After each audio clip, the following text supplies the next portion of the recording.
आगे भस्मासुर निकला। अब इस आदमी पर कोई भी पार्टी विश्वास करने वाला चुनाव के परिणामों के बाद नीतीश बाबू को फिर से भाजपा एनडीए में लेगी।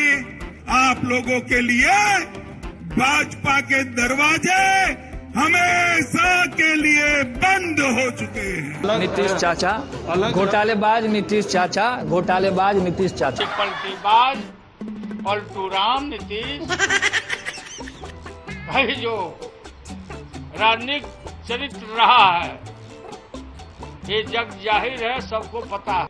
मर जाना कबूल है, उनके साथ जाना हमको कभी कबूल नहीं है। ये अच्छी तरह जान लीजिए, समझ लीजिए, सब बोगस बात है। काहे के लिए बोल रहा है? इतना हिम्मत करके फिर मेहनत करके लाला करके हमको किया, क्या क्या कर दिया था? ये बिना मतलब का इनके पिताजी पर सब पर केस फेस करके क्या कर दिया था?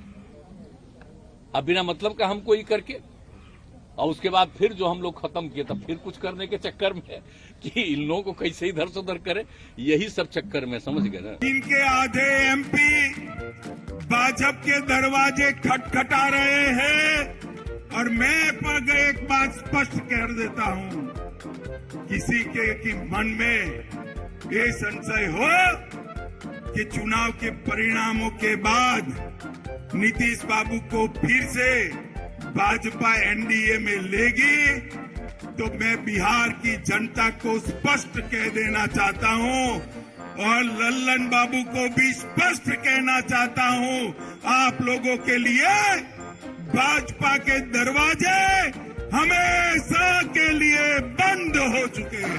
अरे दरवाजा बंद का मतलब ही थोड़ी ना हुआ कि खिड़की नहीं खुलेगा, खिड़की तो खुला रहा ना। और पहले की सुना है वो भी सुन लीजिए। सन 77 में महोदय हम लोग को दिल्ली समझ में आया नहीं। दिल्ली में हम लोग जब आए, राजनारायण जी, जौहर साहब, चौधरी चरण सिंह जी,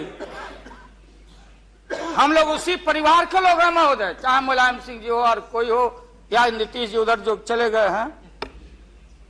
हमारे मुंह में सीधे 32 दांत है, उनके पेट में नीतीश के दांत है जो वहां चले गए।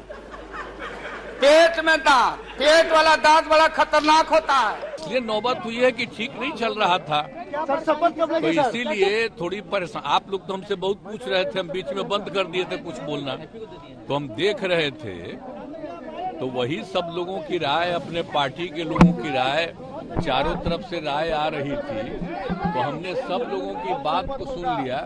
तो इसीलिए आज हमने इस्तीफा दे दिया। अब ये जो भी सरकार थी वो समाप्त कर दिया गया।